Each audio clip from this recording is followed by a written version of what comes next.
Let's talk about the scenario where you're trying to make plans with your adult child and you're finding them to be kind of putting you off, and it's really stirring a lot of mixed feelings, including anger and hurt, and you're missing them and you're frustrated with them and you're feeling disrespected.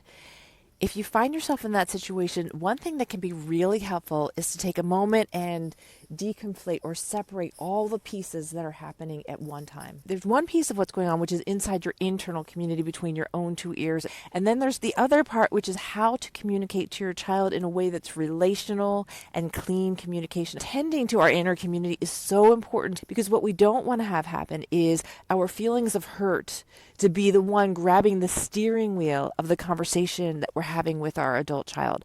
What we want to be able to do is separate, be there for ourselves, for our internal community, but then show up for our adult child with clean communication as the parent. And so here's a step-by-step you can follow. Step 1, be there for yourself. You can lean into a remothering moment. There's a lot about that on this YouTube channel, where you can just simply put your hands on your heart and be like, this is really hard and it feels really unfair. And you get to say that to yourself. And it's so understandable if you're feeling off center, but once you're feeling more grounded, think about the communication you want to have with your child. Even though they're an adult, they're still your child and you're the mother. And even if your own parent would have never taken the time to think through what a nurturing conversation could look like, you're showing up differently for your child.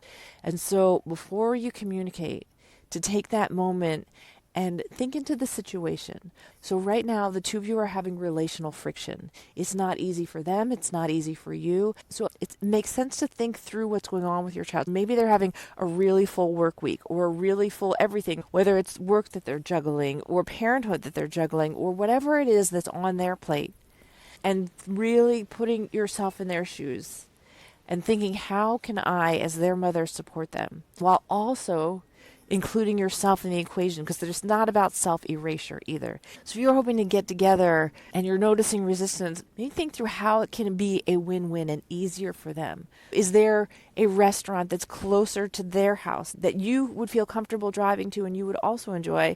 And say, hey, I would love to get together with you, but I know you've got a lot on your plate right now.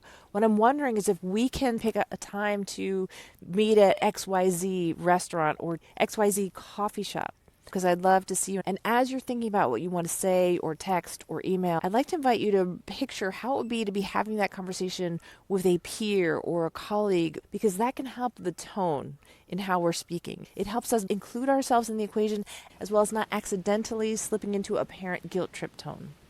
So I hope that's helpful, and if this video resonated, take a look around at the playlist and see what other topics might be here for you.